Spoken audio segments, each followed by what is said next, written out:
معزز سامعین، ہمارے چینل سٹ ڈائٹس میں خوش آمدید۔ آج کی کہانی کا عنوان ہے روحانی رشتہ۔ یہ کہانی انڈیا کے مشہور شہر آگرہ سے آئی ہے اور یہ ایک لڑکی سعدیہ کی کہانی ہے۔ سعدیہ کا اب سے تقریباً 6 مہینے پہلے انتقال ہو چکا ہے۔ آئیے سنتے ہیں اس کی کہانی، اس کی ہی آپ بیتی۔ میرا نام سعدیہ ہے۔ میں مسلم گھرانے سے تعلق رکھتی ہوں۔ میرے والد صاحب مسجد میں بچوں کو قرآن پڑھاتے اور اذان دیتے تھے۔ وہ نماز روزے کے ساتھ ساتھ پردے کے بھی بہت پابند تھے۔ جب میں 4تھی کلاس میں پڑھتی تھی تو مجھے برقعے میں ہی اسکول جانا پڑتا تھا اور کلاس کی سب لڑکیاں میرا مذاق اڑاتی تھی۔ میری کلاس میں ہندو، مسلم، عیسائی سب لڑکیاں پڑھتی تھی اور ہم آپس میں بہت اتفاق سے رہتے تھے۔ اوشا میری ایک بہت گہری دوست تھی اور وہ مجھ سے اکثر کہتی، بھگوان دل میں بستا ہے، ان پتھروں میں نہیں، اور سب کا بھگوان ایک ہے۔ میں جو گھر سے لاتی وہ میرے ساتھ مل کر کھاتی، بس وہ گوشت نہیں کھاتی تھی۔ اس کے ممی پاپا بھی اچھے تھے اور اس کا بڑا بھائی اشوک اکثر اسے موٹر سائیکل پر اسکول لینے آتا تھا۔ اوشا بھی مجھے اپنے ساتھ بٹھا لیتی۔ میں گھر آنے سے پہلے ہی اتر جاتی تھی کہ کہیں ابا جان نہ دیکھ لے۔ اشوک مجھے ہمیشہ پیار بھری نظروں سے دیکھتا رہتا۔ یہ بات اوشا نے بھی محسوس کی۔ وقت پر لگا کر اڑ گیا۔ میں نے میٹرک کر لیا تھا۔ میرے اور اوشا کے راستے الگ ہو چکے تھے۔ وہ میٹرک کے بعد اپنے نانا نانی کے پاس کینیڈا پڑھنے کے لیے چلی گئی۔ میں نے کالج میں داخلہ لے لیا تھا اور مجھے کالج بس میں جانا پڑتا تھا۔ بس اکثر کافی دیر کے بعد پوائنٹ پر آتی۔ ایک دن میں بس کے انتظار میں کھڑی تھی کہ ایک کار میرے آگے رکی۔ ہیلو سعدیہ، کیا حال ہے؟ تم مجھے بالکل بھول ہی گئی تھی، مگر میں نہیں بھولا۔ آنے والا اشوک تھا۔ آؤ، کھڑی کیوں ہو، گاڑی میں بیٹھو۔ میں بیٹھ گئی اور وہاں سے میری اور اشوک کی کہانی شروع ہوئی۔ اشوک نے مجھے اپنے جال میں پھنسایا اور میں اپنی سدھ بت کھو بیٹھی۔ ایک دن اس نے مجھ سے کہا، سعدیہ، میں نے تمہارے لیے فلیٹ خریدا ہے، چلو میں تمہیں تمہارا فلیٹ دکھاتا ہوں، میں تم سے شادی کرنا چاہتا ہوں۔ مجھے معلوم ہے کہ تمہارے مسلمان ہونے کی وجہ سے یہ ناممکن ہے، اس لیے مجھے اور تمہیں کورٹ میرج کرنا پڑے گی۔ اشوک، تمہیں معلوم ہے میں مسلم کلچر سے تعلق رکھتی ہوں۔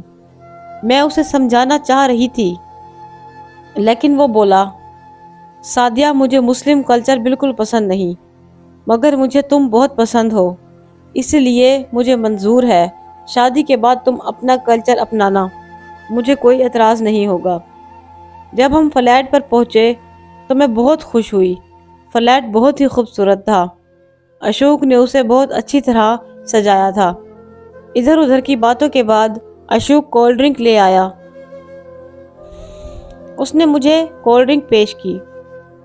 پینے کے ذرا دیر بعد ہی مجھ پر مدہوشی طاری ہو گئی اور بس پھر اشوک نے میری عزت کی دھجیاں اڑا دی۔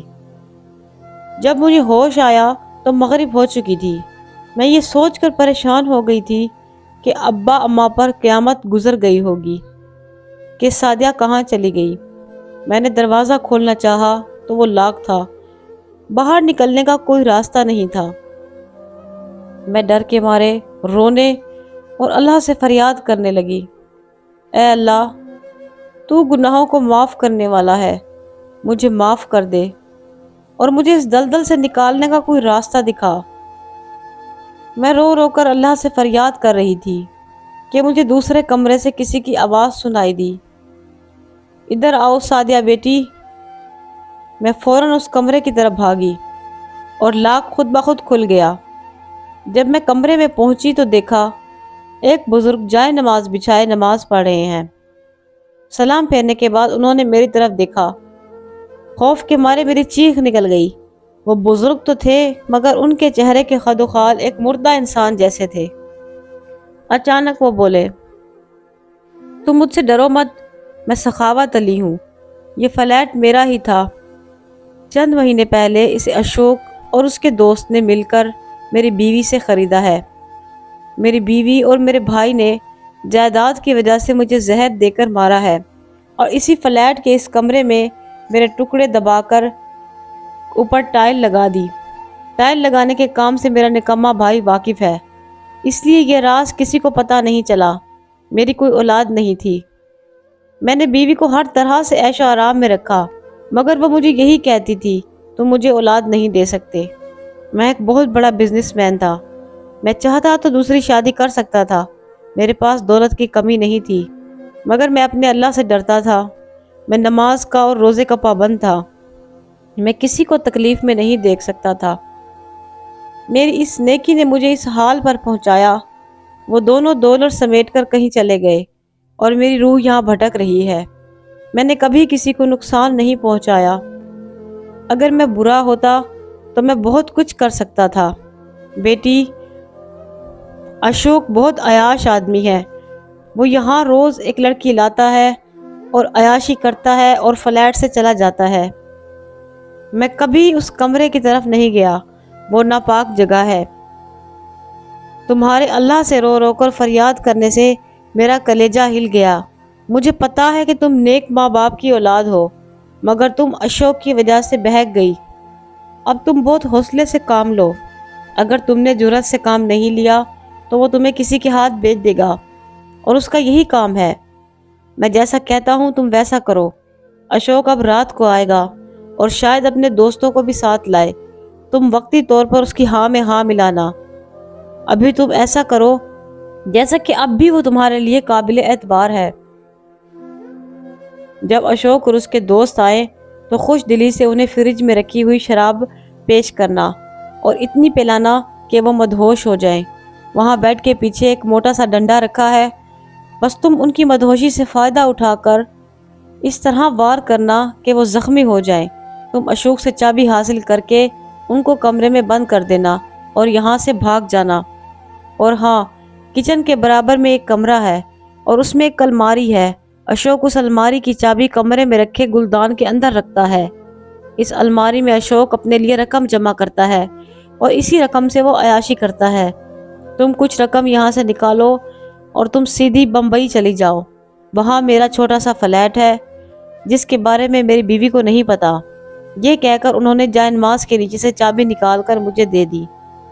تم دیر مت کرو، کمرے میں جا کر پیسے اور کچھ لیڈیز کپڑے بھی نکال لو اور کسی مناسب جگہ پر چھپا دو۔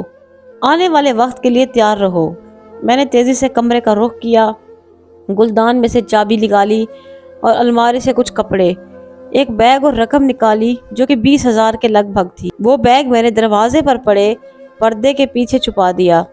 تقریباً رات کے 11 بجے دروازہ کھلنے کی آواز آئی۔ میں نے اشوک کا مسکراتے ہوئے استقبال کیا۔ اشوک، تم مجھے چھوڑ کر کہاں چلے گئے تھے؟ دیکھو، میں نے تمہاری خاطر اپنا گھر، ماں باپ سب چھوڑ دیے۔ تم پھر مجھے اکیلے فلیٹ میں بند کر کے کیوں چلے گئے تھے؟ مجھے ڈر لگ رہا تھا، اشوک نے بہت حیرانی سے دیکھتے ہوئے کہا اور بولا، ارے نہیں سعدیہ، گھر سے میرا فون آ گیا تھا، تم سو رہی تھی، اس لیے گھر کو لاک کر کے چلا گیا تھا۔